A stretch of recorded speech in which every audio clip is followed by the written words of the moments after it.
me, I'm very interested by your work as a midwife from I don't know Young how age, yeah. many time.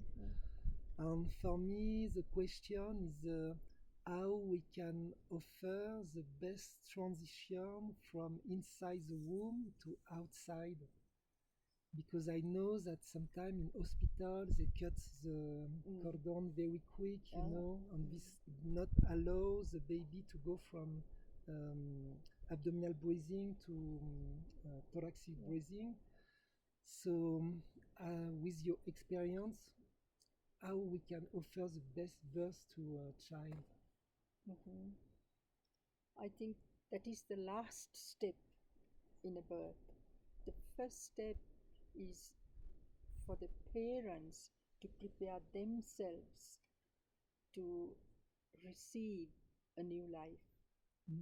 So even before the conception. Before the conception, they So must think, what do they want with this new life they're going to have. It's not like buying a dog, a puppy, and then you think you go 3 times a day out to walk with it, feed with it, and he loves and licks you. It's not like that.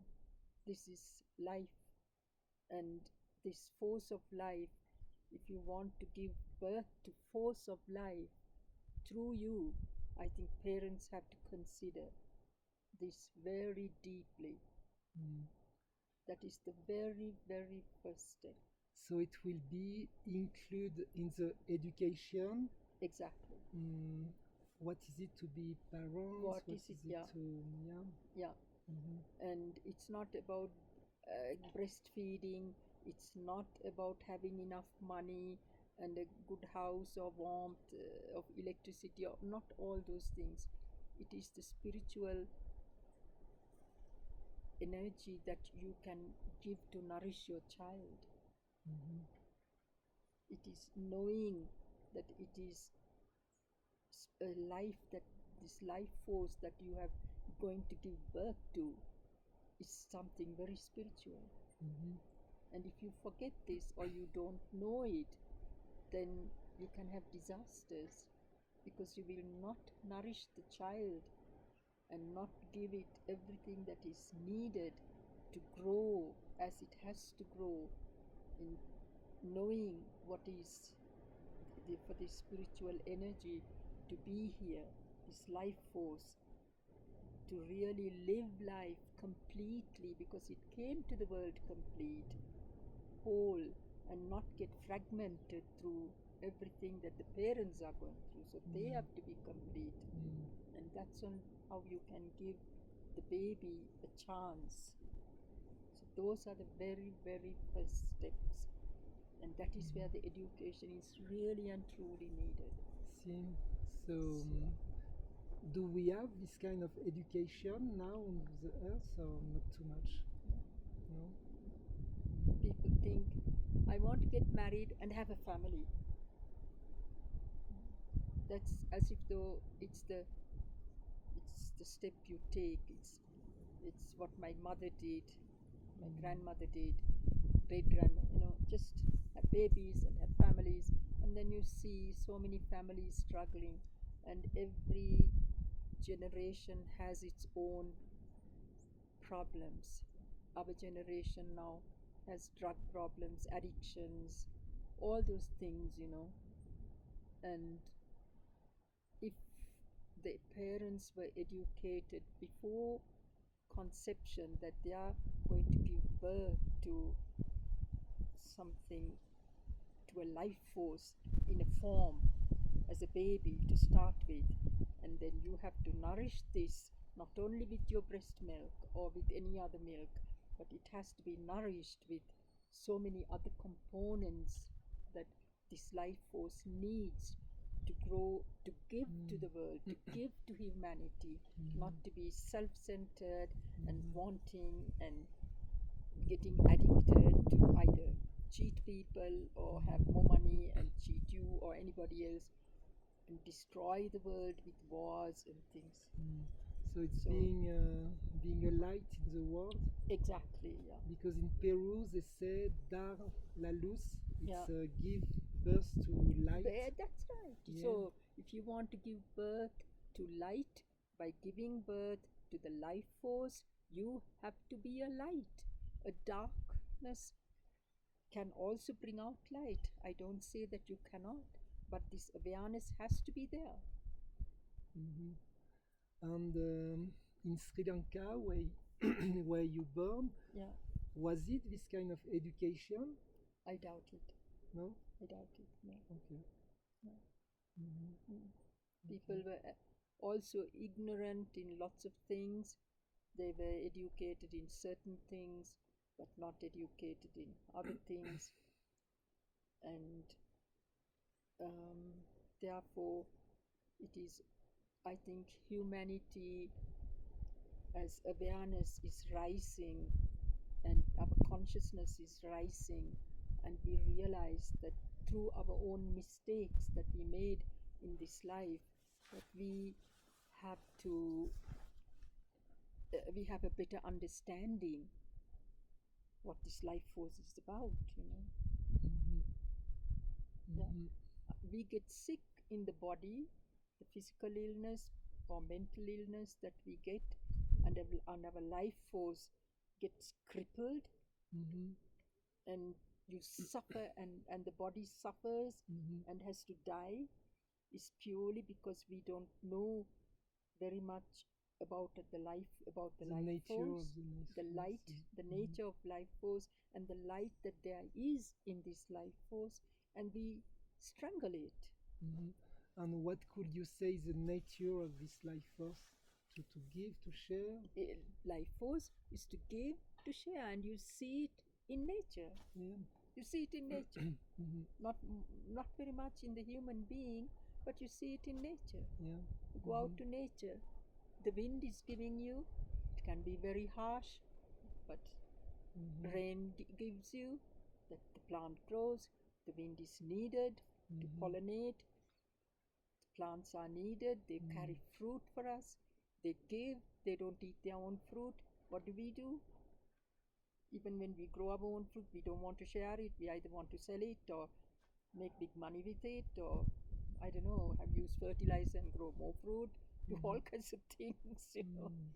So, life force is giving to humanity without judgment, without caring who it's giving to.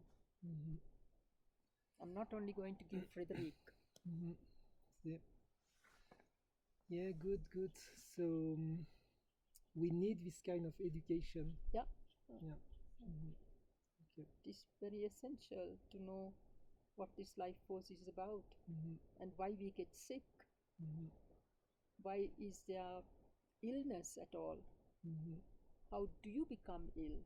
And what Mhm. is becoming ill? Mhm. Even if it shows in your body Mhm. with any kind of symptom.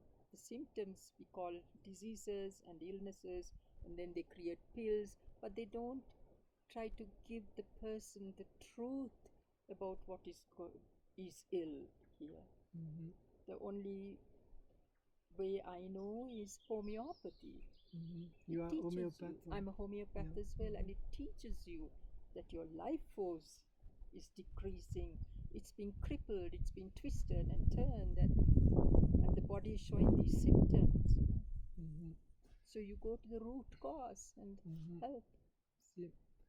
And what you can be your message to people now? My With, message is always to observe what is going on in your mind and not to believe everything your mind says, you know. mm, To question your mind, question your thoughts, and because it creates so much of confusion and so much of fear and doubt, and you're worried, and there is absolutely no trust in this divine life force that is keeping all this upright and mm, working and functioning, and but we believe in our ego self, and we think we have to control it. We don't believe that the divine energy would control it. Yeah. mm, And we create wars and everything that is almost impossible to live with. mm, So yeah. just keep observing yourself. What am I thinking? Do I need this thought? Is this the truth? Can I be without this thought? Can I trust in something else and not in my thought? What is there to trust here? So it's like doing some order in your house. You do order in your. Yeah. You order in your brain, and every time questions and thoughts come up and you keep doing it, you can easily throw them out, and the less thinking happens to you then. You create more space for your life force to be more active and guide you, and trust where it takes you is where it wants to take you, to teach you, to give you, so that you receive even more. So you become a channel.